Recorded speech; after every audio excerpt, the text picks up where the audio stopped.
आप लोग के सामने मैं एक इंपॉर्टेंट बीमारी के बारे में बात करने जा रहा हूं और वो है आज का pandemic disease corona virus infection, आज जिसे कोविड-19 के नाम से जाना जाता है। ये पैंडेमिक डिजीज जिसे हिंदी में महामारी कहते हैं। आप लोगों ने सुना होगा किसी जमाने में कि पूरे मुल्क में हैजा फैल गया है या पूरे मुल्क में प्लेग फैल गया है। ये सब अपने आप में एक महामारी थे। उसी तरह से आज के टाइम की महामारी ये कोरोना वायरस डिजीज है। सोशल मीडिया, व्हाट्सएप, फेसबुक के जरिए हमारे पास बहुत सारे इंफॉर्मेशन है ये कोरोना वायरस के बारे में। इसमें कुछ सही है और कुछ गलत। इस सही गलत के चक्कर में बहुत सारे लोगों की ज़िंदगी पे और बिजनेस पे काफ़ी असर पड़ा है। लोगों में एक बहुत डर का माहौल बना हुआ है। लोगों को लगने लगा है कि अगर उनको ये इन्फेक्शन हो जाएगा तो उनका मरना पक्का है, जबकि ये बिल्कुल गलत बात है। ऐसे सिचुएशन में मेरी जिम्मेदारी है कि मैं आपके सामने सही इन्फॉर्मेशन दूं और गलत बातों से आपको सावधान करूं। आइए समझते हैं इस वायरस के बारे में। जो सबसे पहला केस दुनिया के सामने आया वो वुहान शहर से, जो चाइना में पड़ता है। जब आउटब्रेक हुआ था तो उस टाइम कुछ लोग वहां पे गए हुए थे, कुछ लोग बिजनेस के लिए, कुछ एजुकेशन के लिए और कुछ लोग घूमने के लिए। सेम टाइम पे जब वो वापस आए, एक मुल्क से दूसरे मुल्क से तीसरे मुल्क, और इस तरह से पूरे दुनिया में ये इन्फेक्शन फैलता गया। सबसे पहला सवाल कि ये बीमारी फैलती कैसे है। आपको बता दूं, ये बीमारी क्लोज कांटेक्ट से फैलती है, सांस के जरिए। ये एक रेस्पिरेटरी डिजीज है। ये वायरस हमारे नाक से होते हुए सीधे लंग्स में पहुंचता है। आप इस वायरस के स्ट्रक्चर को देखिए, इसमें कुछ स्पाइक्स जैसे नुकीली चीजें हैं और साथ में हमारे लंग्स का फोटो देखिए, कितने ब्रांचेस बने हुए। ये वायरस सीधे नाक के रास्ते से होते हुए हमारे लंग्स में जाता है और आसानी से चिपक जाता है। ये वहीं पे मल्टीप्लाई होता है, उसके बाद से नुकसान पहुंचाना स्टार्ट करता है। तो यहाँ पे साफ मतलब है कि जो ज्यादातर सिम्टम्स हमारे पास में आते हैं वो लंग्स से रिलेटेड होते हैं। और ये वायरस अगर आपके खाने के साथ पेट में जाए तो पेट में एसिड प्रोडक्शन होता है खाना पचाने के लिए, जिससे ये वायरस मर जाता है। तो इसका मतलब ये हुआ कि खाने से ये वायरस नहीं फैलता है। एक बहुत बड़ा कंफ्यूजन है लोगों में कि क्या नॉनवेज खाने से भी ये वायरस फैलता है। मैं आपको बता दूं, बिल्कुल नहीं फैलता है। आउटब्रेक जब हुआ था वुहान से, तो वहाँ पे एक सी फूड मार्केट है। अब वो सी फूड मार्केट में एक साथ काफ़ी सारे लाइव एनिमल्स, जिंदा जानवर और फिश जैसे सी फूड मिलते हैं। रिसर्च के हिसाब से एक एनिमल वायरस और एक ह्यूमन वायरस मिलकर के म्यूटेशन हुआ और एक नया वायरस बन गया। तो इसलिए हम इसे नोवेल कोरोना वायरस भी कहते हैं। अभी के टाइम पे ये पूरा का पूरा ह्यूमन वायरस है और सिर्फ इंसान से इंसान में फैलता है। इसलिए अगर आपको कोई ये कहे कि मटन खाने से या चिकन खाने से भी इन्फेक्शन फैलता है तो गलत बात है। हाँ, वो जनरल प्रिकॉशन है कि हम जो भी खाना बनाएं उसको बहुत अच्छे से पका करके खाएं। एक इंसान से दूसरे इंसान में ये इन्फेक्शन कैसे फैलता है। आप मान लो ये इन्फेक्शन मुझे हो चुका है और मुझे खांसी होना स्टार्ट हो चुका है, तो मेरे खांसी करने के दो तरीके होंगे। एक तो मैंने हवा में खांसी किया और दूसरा मैंने अपने हाथों पे खांसी किया। दोनों कंडीशन में मैं ये इन्फेक्शन एक दूसरे को फैला सकता हूँ। अगर मैंने हवा में खांसी किया तो मेरे मुंह से वायरस निकला और वो 1 से 1.5 मीटर तक जाकर के नीचे चला जाएगा। उस बीच में अगर मेरे अगल बगल में कोई है तो उसके हाथ पे चिपक जाएगा वायरस या उसके मुंह पे लग जाएगा ये वायरस। अगर मैंने अपने हाथ पे खांसी किया और मैं अपने घर पे बैठा हूं तो मैंने पानी पीने के लिए जग को टच किया, फ्रिज खोला या किसी भी सामान को टच किया, और अगर मैं बाहर जाने के लिए निकलता हूं तो मैंने लिफ्ट को टच किया या किसी भी चीज को मैंने टच किया, उस बीच में कोई दूसरा इंसान आकर के उसी सेम चीज को टच करता है, तो ये हमारी नॉर्मल आदत होती है कि हम लोग अपने हाथ को बार बार अपने मुंह पे लगाते हैं, नाक को टच करते हैं, आंख को भी टच करते हैं। तो इससे आसानी से ये इन्फेक्शन उस इंसान को भी हो जाएगा। नाक पे वायरस गया, नाक से होते हुए सीधे लंग्स में चला जाएगा। लोगों में ये भी कंफ्यूजन है, ये वायरस हवा में भी उड़ता है क्या। आपको बता दूं कि ये वायरस हवा में नहीं उड़ता है। आपको जैसे मैंने बताया कि मैंने खांसी किया तो मेरे मुंह से वायरस निकल के 1 से 1.5 मीटर तक जाकर के नीचे चला जाता है। तो ये वायरस हवा में नहीं उड़ता है। अब किसी को ये इन्फेक्शन हो जाए तो क्या क्या सिम्टम्स आएंगे, यानी कि मरीज के अंदर लक्षण क्या क्या होंगे इस बीमारी के। जो सबसे पहला लक्षण स्टार्ट होगा वो तो आम फ्लू जैसे सर्दी जुकाम और गले में खराश, लेकिन इसके साथ में सूखी खांसी और बुखार भी होगा।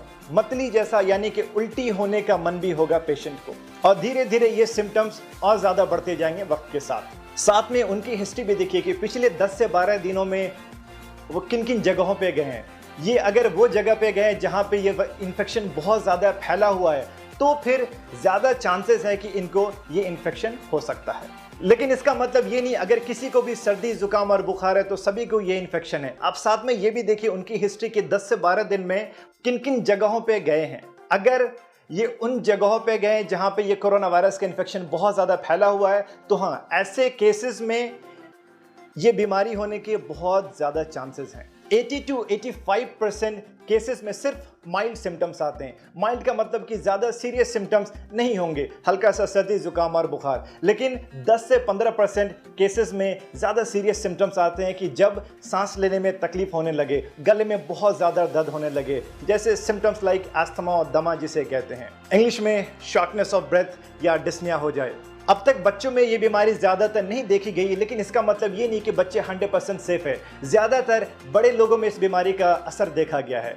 नौजवान और हेल्दी लोग इस वायरस को आराम से बर्दाश्त कर सकते हैं, लेकिन जिनका उम्र 60-70 साल से ज़्यादा है, बूढ़े, ज़ईफ और जिनको साथ में कोई दूसरी बीमारी भी है जैसे कि डायबिटीज़, हाइपरटेंशन, दिल की बीमारी, उनके लिए यह वायरस को बर्दाश्त करना मुश्किल होगा। उम्र के साथ और बाकी बीमारियों के साथ इंसान का इम्यून सिस्टम थोड़ा कमज़ोर हो जाता है। इम्यून सिस्टम का मतलब हमारे शरीर की अपनी शक्ति होती है बीमारी से लड़ने की। अगर किसी को ये सारे सिम्टम्स आ जाए तो आगे आपको क्या करना चाहिए? आप सबसे पहले इस हेल्पलाइन नंबर पे फोन करिए और अपने सिम्टम्स के बारे में बताइए। ये हेल्पलाइन नंबर इंडियन गवर्नमेंट की तरफ से है। हेल्थ अथॉरिटीज के लोग आपसे बात करेंगे और आपको सही मशवरा देंगे। जरूरत पड़ने पे आपके दिए हुए एड्रेस पे आएंगे और आपका जांच करेंगे। अगर उनको सारे सिम्टम्स इस वायरल इन्फेक्शन का लगेगा तो आपके गले से स्वैब कल्चर लेकर के टेस्ट के लिए जाएंगे, और ये टेस्ट अभी सिर्फ सरकारी लैब सेंटर्स पे ही हो पाएगा। फोन नंबर के अलावा हर स्टेट में कुछ खास सरकारी हॉस्पिटल है जिसे इस वायरल इन्फेक्शन का स्पेशल सेंटर बनाया गया, आप वहां पे जाइए। आपका टेस्ट अगर के पॉजिटिव आ जाता है तो उसके बाद में क्या होगा? सबसे पहली बात, आपको बिल्कुल भी नहीं घबराना है, बिल्कुल भी नहीं डरना है। 80 to 85%, 80 से 85% लोगों में सिर्फ माइल्ड सिम्टम्स आते हैं, हल्के सिम्टम्स। अगर सिम्टम्स ज़रा सा है तो आपको एक स्पेशल वार्ड में आइसोलेट कर दिया जाएगा 2 हफ्ते के लिए, जहां पे आपका सिम्टोमेटिक इलाज चलेगा। अगर किसी को बहुत ज़्यादा दिक्कत हुआ सांस लेने में तो उनको आईसीयू में रखा जाएगा, जहां पे वेंटिलेटर की सुविधा भी उपलब्ध होगी, जो कि सिर्फ 10 से 15% लोगों में हो रहा है। आपको जब मैंने 2 हफ्ते के आइसोलेशन के बारे में बोला तो आइसोलेशन को मैं अच्छे से समझा दूं। आइसोलेट होने का नाम सुन के लोगों में एक डर सा बन गया है। उनको लगने लगा है कि 2 हफ्ते के लिए उन्हें जेल में बंद कर दिया जाएगा या पूरी दुनिया से उनको अलग कर दिया जाएगा, और इस डर की वजह से वो ना तो किसी हॉस्पिटल में जा रहे हैं और ना ही किसी डॉक्टर से मिल रहे हैं। आपने सुना होगा कि जो सस्पेक्टेड मरीज थे कोरोना वायरस के, यानी जिनके अंदर ये सारे सिम्टम्स आ रहे थे कि इनको शायद ये इन्फेक्शन हो सकता है, और डॉक्टर ने उन्हें एडमिट होने के लिए या आइसोलेट होने के लिए बोला और वो मरीज वहां से भाग गए। प्लीज़ ऐसा मत करिए। आइसोलेशन का मतलब है कि आपको एक खास रूम में 2 हफ्ते के लिए रखा जाएगा, निगरानी में। दूसरे लोगों से कांटेक्ट नहीं होने दिया जाएगा। ज़रूरत पड़ने पे आपको उसका सिम्टोमेटिक इलाज दिया जाएगा। ये वायरस का इन्फेक्शन ही क्लोज कांटेक्ट से होता है। आप अपने आप को आइसोलेट करके दो सबसे बड़ा काम कर रहे हैं। एक तो बिल्कुल सही टाइम पे आपका इलाज स्टार्ट हो गया, दूसरा आपसे किसी और को ये इन्फेक्शन नहीं फैलेगा। आपके 2 हफ्ते आइसोलेट रहने से सैकड़ों लोगों की हिफाजत होगी, आपकी अपनी फैमिली की हिफाजत होगी, और 2 हफ्ते के बाद आप अपनी आम जिंदगी सेहतमंद होकर के बिल्कुल नॉर्मली गुजार सकते हैं। इस बीमारी का इन्फेक्टिविटी रेट और डेथ रेट कितना है?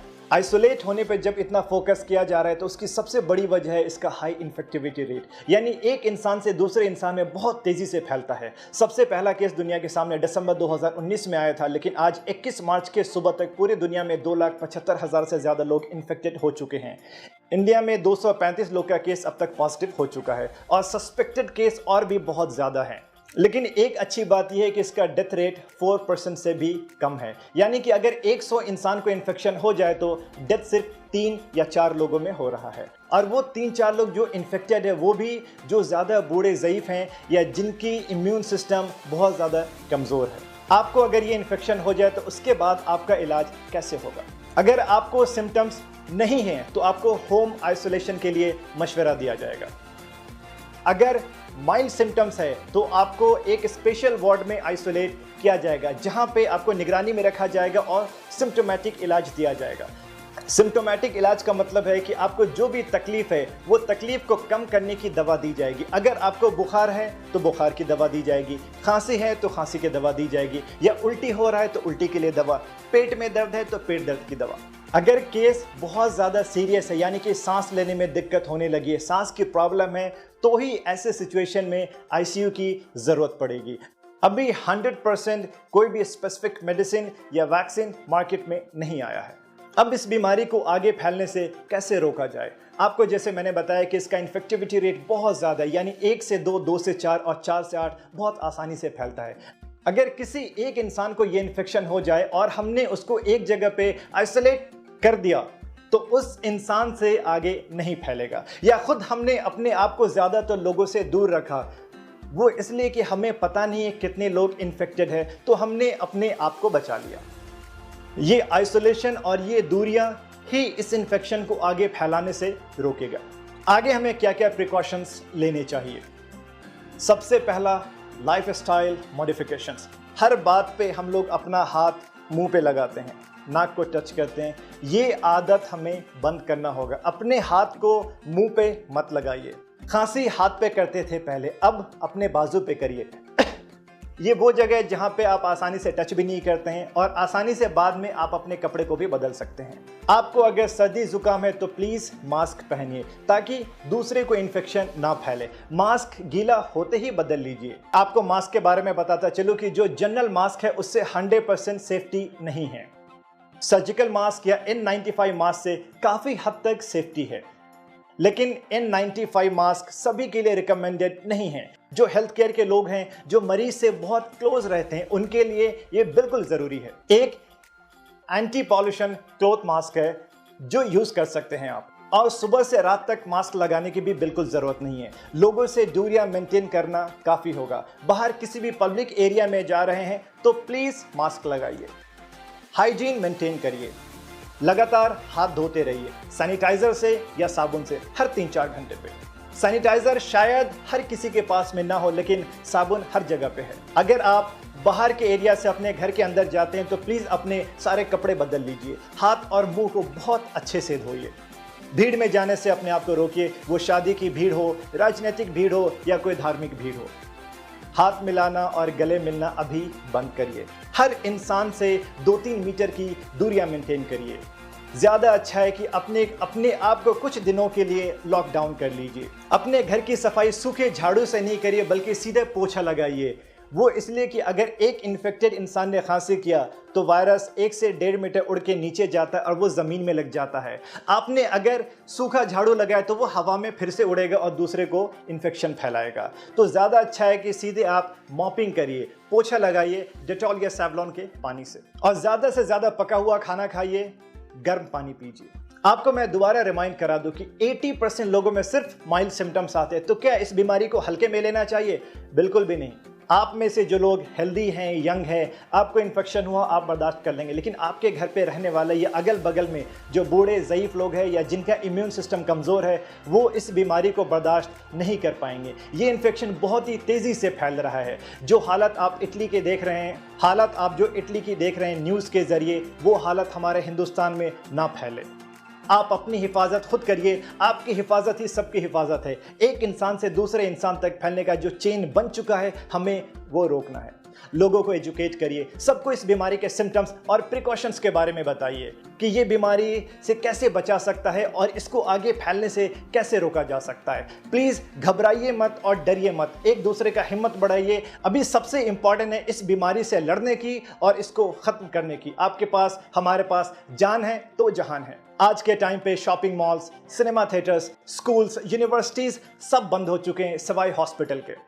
हॉस्पिटल में काम करने वाले doctors, nurses, lab technicians, ward boys, guards या जो भी स्टाफ्स हैं हॉस्पिटल के, उनके काम में सपोर्ट करिए और उनका शुक्रिया अदा करिए। ये वो लोग हैं जो अपनी जान को खतरे में डाल के हर किसी की हिफाजत कर रहे हैं। A big salute to all medical professionals. Health care administration से या हमारे सरकार के तरफ से जो भी इंस्ट्रक्शंस आते हैं, प्लीज़ उसको फॉलो करिए। इसी में हम सबकी भलाई है। आप सब लोग सेहतमंद रहिए, खुश रहिए और ये कोरोना वायरस से सेफ रहिए। Thank you so much.